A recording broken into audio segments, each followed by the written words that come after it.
Tingnan natin sa mga susunod na mangyayari, guys. Tignan natin. Hindi na nare-respeto, promise.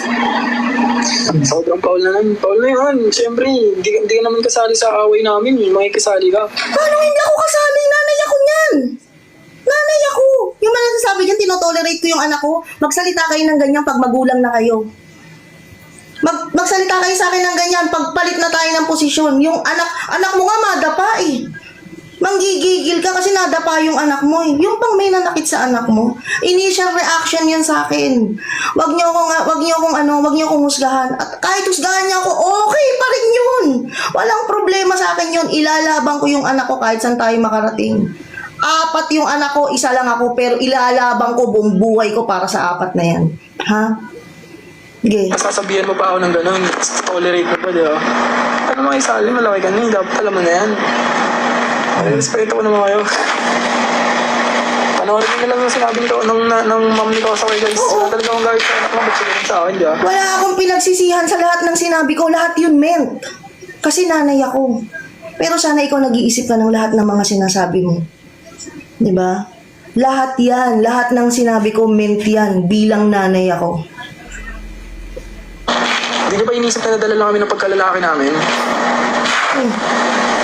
Ano meron sa pagkalalaki ko? Kung may samantok doon, guys, tuloy-tuloy niya yung promise.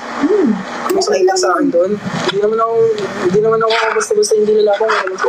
Kung may samantok sa akin, siyempre nalaban ako. Alam ka nun, hindi naman ako ano eh. Promise, guys. Policy, ano ba, yung mamaya ako. Oh, Paul ako. Ikaw tama ka? Ikaw tama ka? Ikaw ang nauna. Ilang beses kong pinanood yan bago ako nag-react. May mga kasama ako dito. Alam nila yan kung ilang beses kong pinanood yan bago ako nag-react. Nakakita ko, tinulak-tulak mo yung anak ko eh. Diba? Ikaw yung nauna eh. Nauna ka. Nauna ka. Tsaka sabi ko nga sa inyo, kahit anong mangyari, hindi pa babayaan ni Koski si Shilane na gaganong-ganunin. Sabihin nyo ng showbiz ako, makikita nyo yan. Makikita nyo yan sa lahat ng kilos ng anak ko. Ang anak ko napaka-gentleman. Kasi pinalaki kong ganyan yan. Pinalaki kong ganyan yan. Lumaki ang mga anak ko na ako lang ang kasama. Kaya marunong magprotekta sa babae ang anak ko. Tandaan mo yan. At kahit kailan, hindi ginamit ng anak ko si Shilane, ha? Tanggap yun kasi syempre, yun na yun, mom ni Kosaway, yun, wala naman akong galit sa anak niya eh. Promise. Wala akong galit sa anak niya, nadala lang talaga kami yung pagkalalaki. Pero kung gaganunin niya ako, wala na siyang respeto sa akin. Ano, wala kang galit sa anak ko, sa akin may galit ka? Labas mo yung galit mo, huwag kang nagbabanta. Huwag mo akong babantaan, di mo ako kilala. Ang layo pa ng tatakbuhin mo bago mo matakbuhan yung lugar na tinakbuhan ko, yung daang tinakbuhan ko. Di mo nga alam yung mga sinasabi mo eh. Hindi mo nga alam kung saan pwedeng makarating yung mga sinabi mo na yan eh. Hindi mo alam yan. Sigurado kung hindi mo alam kasi kung alam mo hindi lalabas sa bibig mo yan. Kahit ang nanay mo, ang pamilya mo, sinisigurado ko nagagalit sa anak ko. Nagagalit sa nangyari. Kung makakaintindi sila, thank you. Thank you. Pero ako kasi hindi eh. Hindi ko kayang maintindihan yung unang nangyari. Pero sinasabi ko sa inyo kung ano man yung pag-uusap namin ni Shilane na yon. Kung ako galit na galit, hindi niyo ko makikita ang tatawa ngayon, tumawa ba ako? Kasi galit ako.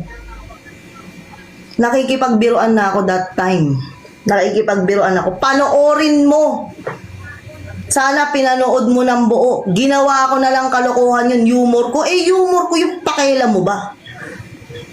Ako nga wala akong paki sa'yo eh. Diba? Pakialaman mo yung humor ko. Kanya-kanya tayong live. Respeto lang pero wala. Wala talaga.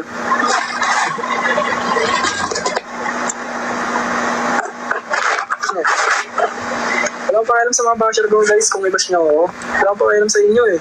Kasi, mataas talaga, malaki talaga yung malawak talaga yung pan nung sa kabila. Sobrang laki ng mga pan nun. Di ba? Daming mga pan. Siyempre, sikat sila. Kaya nagpapaawa ka? Marami silang fans, kaya nagpapaawa ka. Di ba? Nagkamali ka kasi ng sinasampahan mo. Ako lang ito nga eh. Huwag mo akong gamitin sa kanila. Di mo sila kaya, kinakaya mo ko. Di mo rin naman ako kaya. Di ba?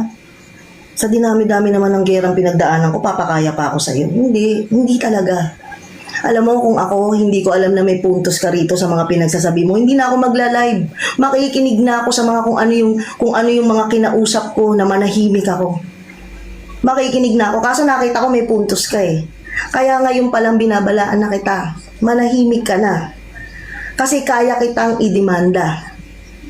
Pero inuulit ko, hindi ko gagawin, hindi para sa'yo. Hindi. Para sa management. Kasi may respeto ko sa kanila dahil alam ko kung paano nilang iniingatan ng anak ko. Ganyan, di ba? Alam ko alam doon. Kahit gano'n niya ako katagal i-bash. Wala talaga, guys. Pero may mali rin talaga yun. Yun nga eh. May mali rin talaga, guys. Kaya ako nagsasalita ngayon dahil doon. Kakapanood ko lang kasi ng video, guys. Lang ako, tinamaan lang ako doon ng konting inis, gano'n. Alam niyo yun. Di ba tumagos ako sa'yo? Kasi totoo yung sinasabi ko. Totoo yung sinasabi ko. Pero ikaw hindi ka tatago sa akin, sa totoo lang. Kung ano yung gigil ko ngayon, kasi yung nangyari sa inyo, nagpapaawa ka masyado. Diba? Nakadalawang live ka, tumahimik na nga ako eh. Nakadalawang live ka pa, nag-bulletin ka pa. Nakakita ko yung pinagsasabi mo sa bulletin eh. Huwag ganun, Dong. Huwag ganun. Huwag ganun. Gumawa ka ng sarili mong pangalan yung sarili mo. Huwag ganyan. Kalalaki mong tao eh.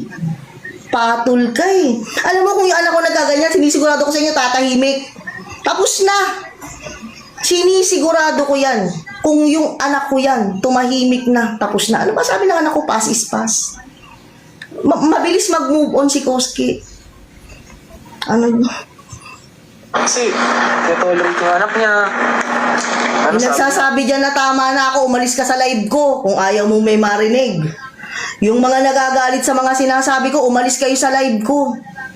Wala ang problema. Kahit mag-live ako rito nang walang nanunood. Proud na proud pa siya sa anak niya kasi ganun daw. Tita, mali naman yun eh. Mali yun eh. Tsaka ko lang ako tinitita. Tawagin mo akong Catherine. Walang respeto. Ikaw ang walang respeto. Huwag mo akong tinitita.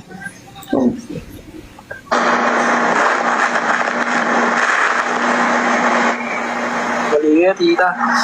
Kahit magalit kayo sa akin, tita, okay lang. Pero hindi talaga ako natutuwa sa'yo. Lalo na sa mga... kahapon, nasa rurok pa ako ng saya eh. Galing ako sa event eh, kaya hindi kita pinatulan eh. Tsaka nag-iisip ako, naiya talaga ako eh. Pero ngayon, kahit walang bas-bas to, alam ko maiintindihan ako ng mga taong may utak na makakapanood nito. aminin niyo po, may mali po talaga kayo. Hindi naman po kasi talaga tama yun, tita. Ang mali ko lang, mahal na mahal ko ang mga anak ko. Yun lang ang pagkakamali ko. Mahal na mahal ko ang mga anak ko. Nag-iisa buhay ko kaya kong hatiin para sa mga anak ko. Hindi tama yun, tita. Kahit malaki, matandaan na po kayo, tita. Alam niyo na po yan na hindi po talaga tama yun. Yun! Matanda na ako. Marami na akong pinagdaanan, Kelvin. Ikaw nagsisimula ka pa lang sa buhay mo. 4 yung anak kong pinalaki ko. Kalahati ng buhay ko, nagpapalaki ako ng anak ko. Tapos gaganunin nyo lang. Okay na nga yun, given na yun. Ang gigil ko, kumana ka pa ng kumana. Tsaka wag mong pagbabantaan ng anak ko. May gusto mo i-blatter kita ngayon. Wag mo akong subukan. Wag mo akong subukan. Blatter, hindi naman niya makaka-apekto masyado sa'yo. Pero pag may nangyari sa anak ko, wala suntok sa akin. Ano ba kayo? Hindi nga to suntok. Last nyo. Hindi yan suntok. Hindi yan suntok, guys. Hoy, yung nagpapatahimik sa akin dyan, umalis ka dyan. Gigil na gigil ka sa akin, nanunood ka. Malis ka dyan. Malis ka dyan para wala kang marinig. Live ko to. Pinakailaman ko ba yung live mo? Yung mga nag-ano dyan, no? Yung manahimik ako. Manahimik ka, pumunta ka sa sarili mong wall, mag-live ka. Kunti lang yun. Ano ba yun? Sabi ko sa wala, di talaga ako galit sa anak niya eh. Ang dala lang talaga kami pagkalalaki namin kasi nga, mga lap team namin, nag-aaway-aaway na. Diba? Gay. So, mga babasyahan dyan. Sige lang, lapit ko sa akin, tara dito. Wala, di ko kayo papansinin. Ang gusto ko lang, Kasi fast forward na natin.